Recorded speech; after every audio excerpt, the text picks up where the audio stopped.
Thursday night, Pastor Trey talked about the fin space, that the Celtic faith tradition, this Celtic spirituality, identifies a fin space that is between kind of our physical realm and the spiritual realm.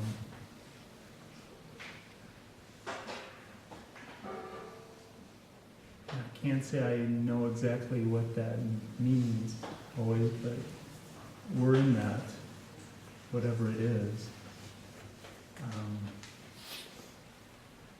And Jose and Vanessa and Bridget and Claudia kind of welcomed us into that with sharing of their life, and sharing of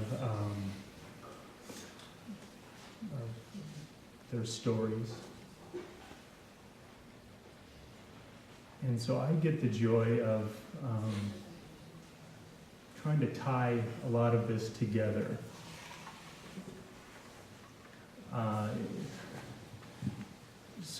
We've been talking, we started saying we would do this conference a year ago.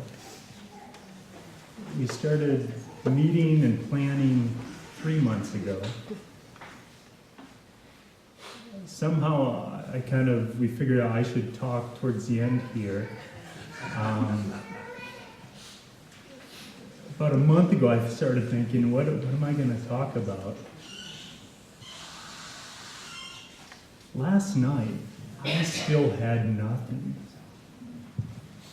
Things came and that would be good, and then it just didn't feel right.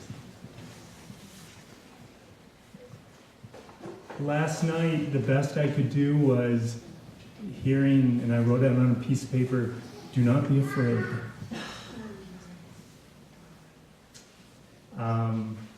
Went to bed saying, okay, I won't be afraid. I know these people, we've been together, friends, but it's always, there's fear, right?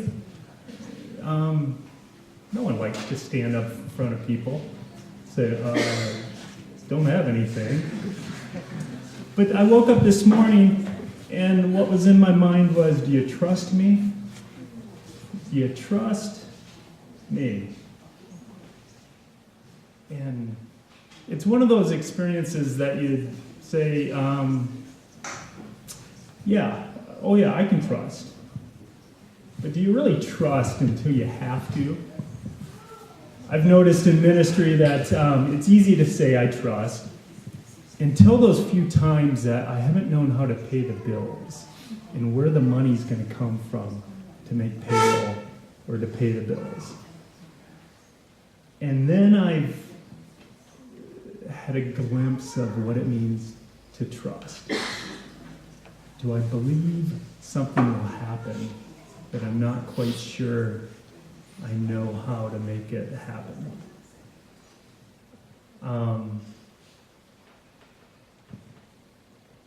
I'm addicted to control, I guess. I didn't think I was, but it's easy to control things around you when you feel like you can. When you feel like you have the authority to, the power to, the privilege to take charge of your life, make things happen, solve problems, figure things out logically, rationally, get better insurance, put a little money in the savings account for a rainy day. All the things that we're supposed to do, that we're taught are good. Work towards a promotion, buy a better house, get better educated. All of these things get to a point where you can control your life a little bit better. That you can make choices that are a little bit wiser, and you don't need other people. You don't need to be dependent. Who of us wants to be dependent? We want to be independent. Our society tells us we are to be independent. We're less than if we are anything more than completely independent. And so we structure our lives, we try to, in a way that we can insulate ourselves, we can protect ourselves, we can push away fear because we can hold our own. And that's the American dream. Pull yourself up by your bootstraps, you can do it. My parents did it, my grandparents did it. Why can't you? And we celebrate independence and being our own person. Our heroes have become John Wayne and people who are strong and competent and capable. And sometimes we're not. Sometimes we're afraid. Sometimes we're supposed to speak at a conference and we get nothing. We're just not sure what it is. And maybe those are the thin moments of life that are somewhat between what we physically see and feel and hear and something more divine, something past us, something of mystery, of something we hear about, we read about maybe, we've been told a lot about it, and so we think we have the answers for what that mystery is, but we're not always sure. And maybe in our insecurity, in our fear of that, we proclaim it even a little bit louder. That we're a little bit more defined. I know for sure what God is, who God is. And everyone else has to figure that out the way I have, because then I know I'm for sure, I'm secure. If they're believing exactly the way I am. Well, Scripture has a lot to say about God. But so much of it is mystery. It's so much more past the words, especially words in a book, are to be figured out. It's a journey. Our lives are journeys of figuring out, of exploring. And each one of us has that possibility of curiosity, of figuring out who we are, who this God Spirit is, how we are to connect, and then how do you do that in the neighborhood? How do you do that with other people? So this conference, Revelations from the Desert. We have our desert up here that we brought from the desert. We wanted to do hiking in the foothills in the desert. Quite frankly, I wanted the whole conference on the foothills. We thought it'd be a pretty small crowd if we took everyone out to the desert and we sat out there for 2 days. Except for you guys. You guys are good. But I've loved mountaintops. I've done a lot of backpacking. I've always loved the mountains because I can accomplish something. I can hike to a top of something. I can look over, kind of like I own it, I control it. I love the mountaintop experiences. And then a couple years ago, a friend invited me to go camping in the desert. I thought, no, let's go to the mountains. It's cooler up there. Maybe we'll find a lake. You can, run into animals. But that's in the mountaintops, and he was inviting me to the desert. And we wanted to find a spot that we could do kind of a men's retreat, get guys together. I wasn't sure about the desert, but we headed up, hit Cabazon, and kind of kept going west into some BLM land. And the paved road turned into a dirt road, turned into a 2-track, turned into something that we shifted in 4-wheel drive and kind of went up and down. And then we started going off of that into making our own track, and found a spot. And I had a bunch of pictures when I was camping there a few weekends ago, and I wasn't organized enough to put them on there. So just envision this, the mesas and the sandstone carved out, and these gnarled up juniper and pinon trees. And you can sit out there for 2 days and not see anybody come by, because nobody's out there except maybe a couple ranchers. And you sit out there and it's quiet, and the weather has eroded and gnarled up the trees, and the sandstone is carved into formations and caves, and everything's a little raw, and everything's exposed. My thought up there last time is the facade starts to get taken off, the veneer starts getting taken off. So I still love the mountains, but I'm starting to love the desert because of the stillness and the quiet.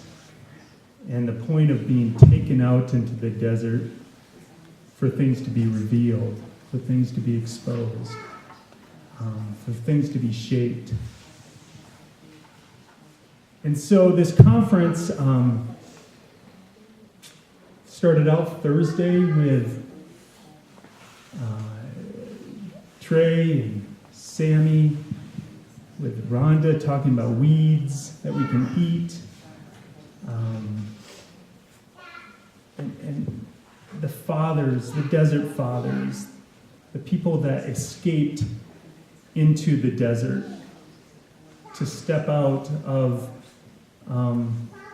the empire, the civilization, the controlling dominant structures, to step out and look back and evaluate faith issues and life issues and hold on to something deep and dear that's inside, so it didn't get squashed by the powers and the structures.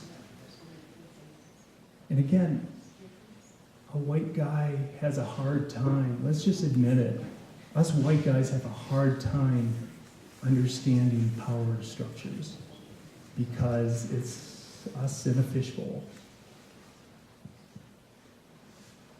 White privilege is tough to talk about. It makes me uncomfortable because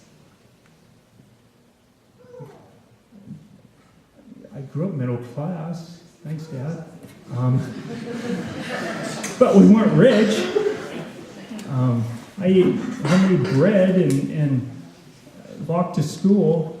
That didn't feel like privilege. But I didn't know what privilege was until I started to get to know people. Enrique, who was here yesterday, has become a dear friend because he teaches me what his life, how he sees life. And Jose, you teach me how you see life. And I want to learn from that. I need to learn from that. I need to know how the world is outside of my eyes, outside of my brain, outside of the things I've done to control and structure life to make it comfortable and safe, so I don't get afraid.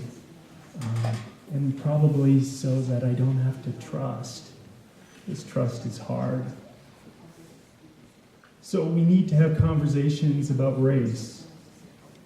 We need to have conversations about white privilege. A few years ago, I went to an anti-racism training. I think Enrique told me I had to. And a mentor 10 years before that told me I had to. At that time, he told me it was like getting a good kick between the legs. And that didn't sound very good. So it took me 10 years to go to that conference, anti-racism. And there's an institute, and we sat in the room, and I was one of 2 white guys in a room of 40. And I wanted to learn. And go get a kick between the legs. It's good. It really is. Our system is racist. It is racist. It was set up to benefit us white people. It was perpetuated to benefit us white people.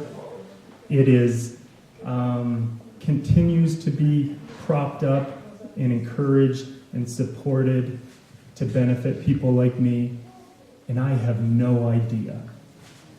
I just go through it, and I get the benefits, but I have no idea that, no, I do. I don't want to know. I really don't. I don't want to know the benefits I get from a system of education when I could go on to get a higher education. And my dad had connections to get me my first job, and jobs came after that because I could speak clearly, and I could figure out what the other person wanted to hear, and I could say that. And I didn't have to worry about being discriminated against. And if I felt like I was, it was their fault and their problem. And I could walk through life doing that. And this institute walked through historically hundreds of years of decisions that have been made from let's categorize people based on their color of their skin, and let's call it race, to laws that were passed, redlining neighborhoods to keep certain neighborhoods from getting loans. GI Bill at the end of World War II, allowing the veterans to go to school for free. Oh, there was only maybe 1 or 2 colleges that accepted black people during that time in our whole country. So it was a bill really to support white veterans because there weren't schools for black veterans. And it exposed and it talked about and it shared history and stories that made me understand that I might be a jerk, but I'm a racist because of a system. Let me back up on that. Anybody can be a jerk. Anybody can have prejudice. White people benefit from a system that is racist, making me a part of a system of racism. So I will accept a title of racist because I benefit from a system. Not because I personally, necessarily, I could, am racist towards people, but I benefit from the system. So we have to look at systems and structures. Mike talked about teaching at Highland, the education system for our refugees that are coming in, The system isn't set up to care about young kids who don't speak English and bring them up to a level. We don't put the money into that. Our criminal justice system. Enrique talked about being more afraid of the police. I grew up wanting to be a police officer. I grew up thinking, in my wildest imagination, it wasn't that the police were dangerous. They were here to help me. For Enrique, the police aren't there to help him. They're there to harass him. Why is our life? He has a lot better education than I do. He has a master's. I barely have a bachelor's. Why the life differences?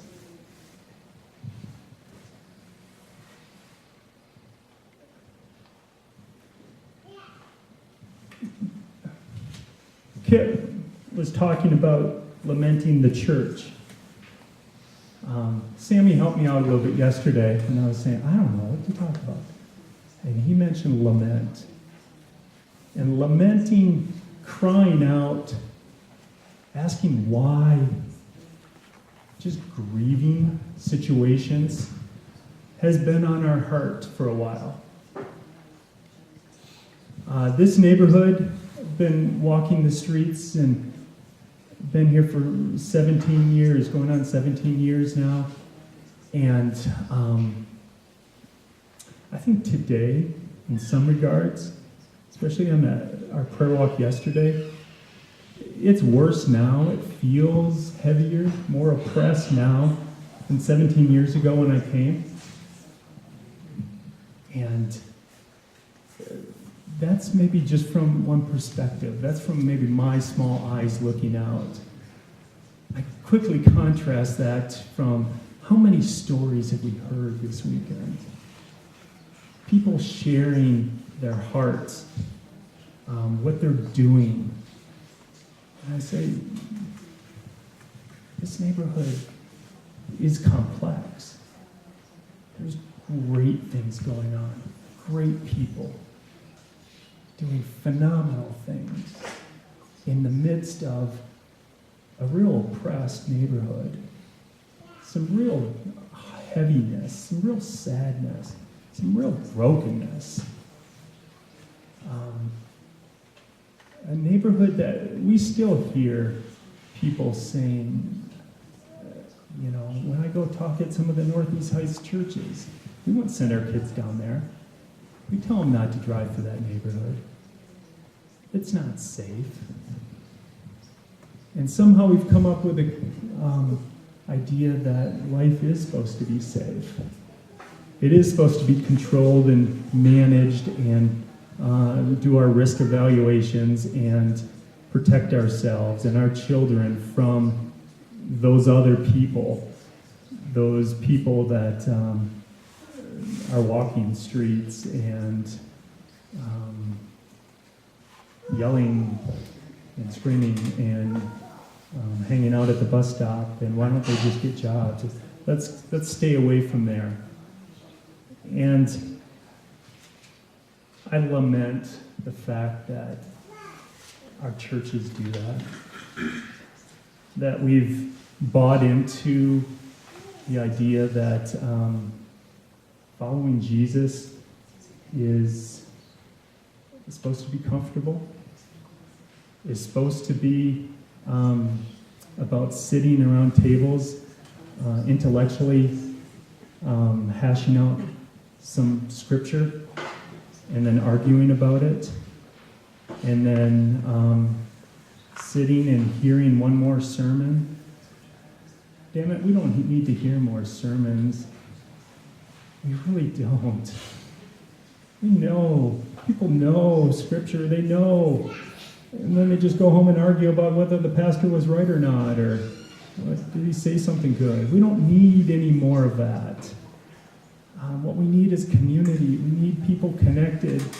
We need people challenging each other, holding each other accountable to quit yakking at each other and go out and start working together, start engaging, start supporting Bridget. Let's support and grow sunflowers all over the place. let's dream with Jose on what kind of jobs we can create. So Jose can manage a bunch of other neighbors as we're roasting coffee or building tiny homes, or Jose and I are going to start building tiny homes. We are, and you guys are going to buy our tiny homes. And you're going to live in this neighborhood together with us, living in tiny homes, because you don't need big homes. We need downward mobility. Jesus talks about going down, going lower. It's an upside down thing for him. Our world says go up, get promoted, move out of this neighborhood as fast as you can, get a bigger home, get more educated. And Jesus says go down, go to it, go to that alley. Have a party and invite all the people in that alley. Go bring them in. If the rich people want to come, fine, we'll let them. But this party is for those that really know what a party is. They know what pain is. They know how to be real and honest. And trust me, I'm talking to myself right now. I am, because I'm a fearful person. And I'm trying to learn how to be open and vulnerable and engaged with people. I'm more of an introvert. I'd like to sit in the mountain, probably the desert, all by myself. If you guys want to show up once in a while, I'd be happy. But that's where I feel most comfortable, is quietly, alone. But I guess comfort doesn't matter when we're called to something bigger and better and greater and grander. So this neighborhood is complex. There are stories, there are people, and they're brave and they're courageous to share stories. And we need to be brave and courageous to share our stories, because that makes us vulnerable and that connects us. And we need to lament the church. We need to lament the fact that we're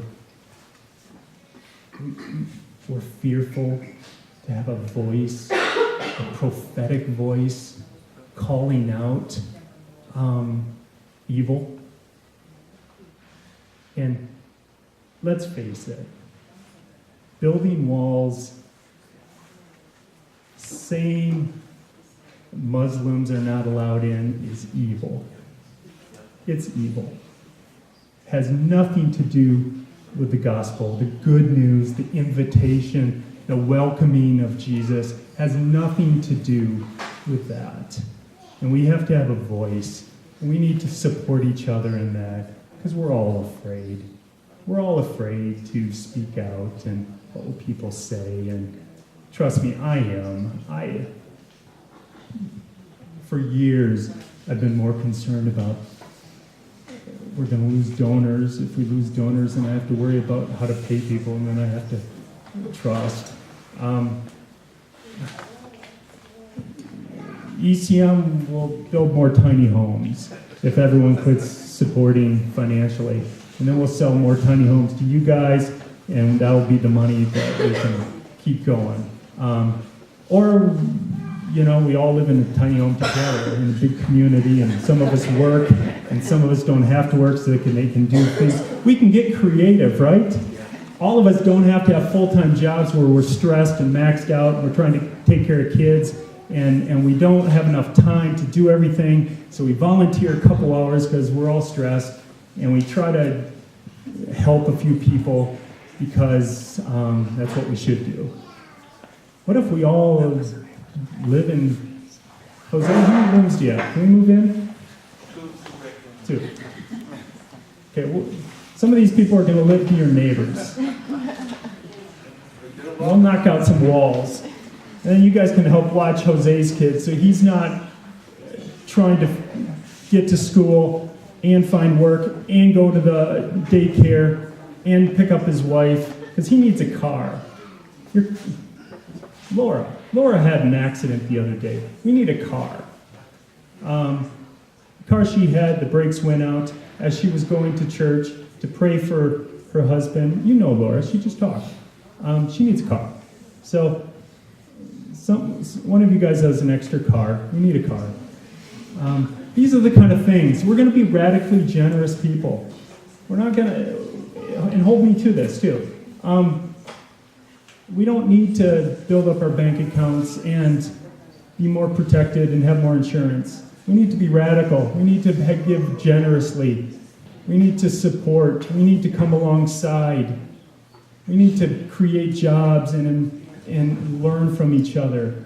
We need to call out our own racist tendencies and figure out systems and call our systems to account.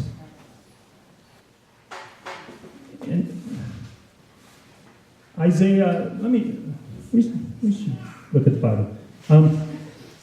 Isaiah has something to say to the church.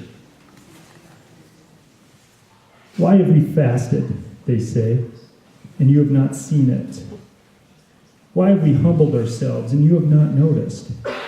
And yet on the day of your fasting, you do as you please and exploit all the workers. Your fasting ends in quarreling, and strife, and in striking each other with wicked fists.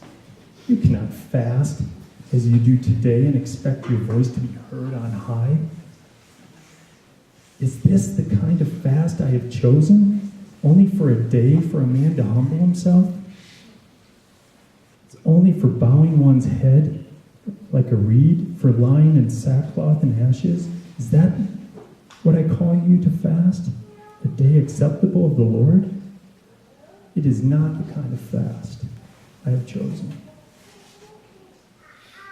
It's to loosen the chains of injustice and untie the cords that bind people up, to set the oppressed free, to break every yoke. Is it not to share your food with the hungry and provide the poor wanderer with shelter? When you see the naked, to clothe them and not turn away from your own flesh and blood? Then your light will break forth like the dawn, and your healing will quickly appear. Our neighborhood needs healing. Each one of us. I need healing. Maybe we need healing from different things. But as Claudia said, I'm no different. I'm no better. My journey has taken different turns. But I need healing from being in a fishbowl of a system and not hearing and seeing other voices in their stories. Maybe they need healing from other things. But I need to be in this neighborhood for my healing. I need to be in this neighborhood so that I can be born again and see life in a new way and follow Jesus. When he says he's in the streets, he's naked, in prison, and that's where Jesus is. I need to come to this neighborhood and see Jesus, and I need to be healed from my own insecurities and fears. But we're in this together. This is not isolated stories of people alone. This is us journeying together. This is us trying to figure out life together, trying to figure out faith. We're all on different journeys with that, and let's celebrate it. We don't all have to be in the same spot. We can encourage each other. But I can be encouraged by others. Let's fall in love again with a Jesus that calls us to something so much bigger than ourselves, so much greater. Gives us courage, gives us hope, gives us dreams of something that we can engage in together. So, revelations from the desert. This has been a phenomenal few days of what's being revealed. what's being exposed, what's being enlightened, what's being brought to attention. And one of those for me is that when I walk on the streets and I look in my own eyes, things look worse to me. But when I hear the stories and people opening up and sharing and offering themselves in vulnerability, in connection, then I see so much better. I see the mosaic, Jesse. We've been talking about this mosaic, this beautiful art piece of stories and people put together, and each by themselves are scared and lonely and hurt, but they're stepping out, they're engaging, they're walking one step at a time in courage, and together those stories start making a picture of something beautiful and grand. And something beautiful and grand isn't going to be led by charismatic people, and definitely not led by politicians espousing fear and dividing us. But we don't need that. We have so much more. We have stories and people in connectionness painting a picture. And we've got an artist who is designing us. We just have to have our piece of this mosaic. And there's the artist who knows what this picture is looking like and what it will be in this community. And brothers and sisters from El Paso and Phoenix, this neighborhood's going to come down and help you guys too. We're going to get big buses of all of our neighbors and have parties at your place. And then you're going to have parties at our place because it's a banquet. It is. One more verse from Isaiah.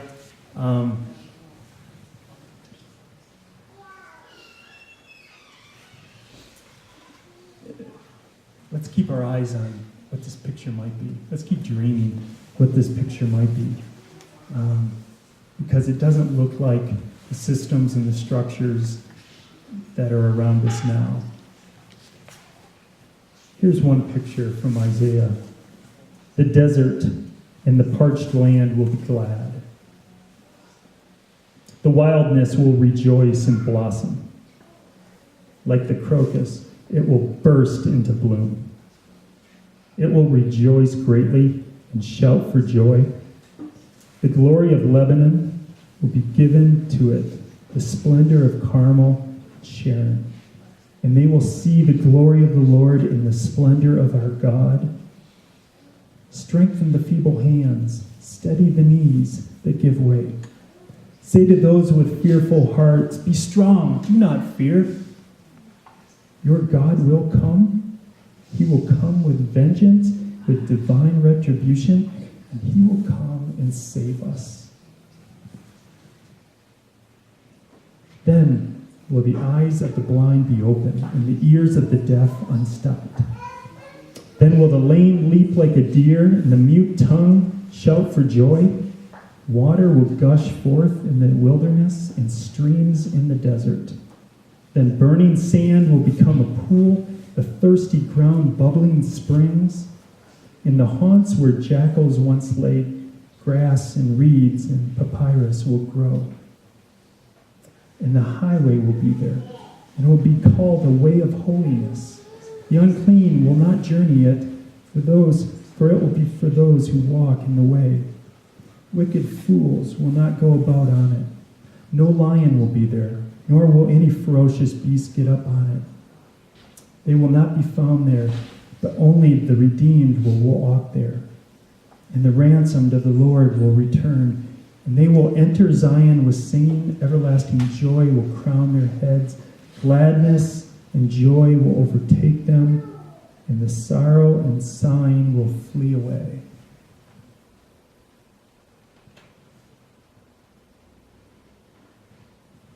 It's going to be a procession into beautiful gardens.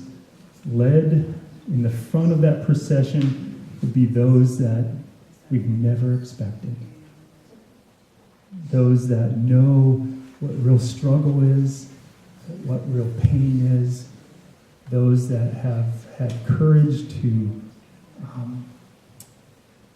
know that we're dependent, that we need each other, that we're going to walk together to something much more glorious. And I don't believe it's just after we die, and it's now. God said, your kingdom come now, right here in this neighborhood, so it can reflect a little bit more like heaven. So we've got some great work to do. Let's call it opportunities. We've got a lot of opportunities. Let's not get stressed out. Let's not get fearful. These are good times. These are really good times. As fear has increased other places, that's when people of peace, people with joy, look a little bit different. Let's speak to fear.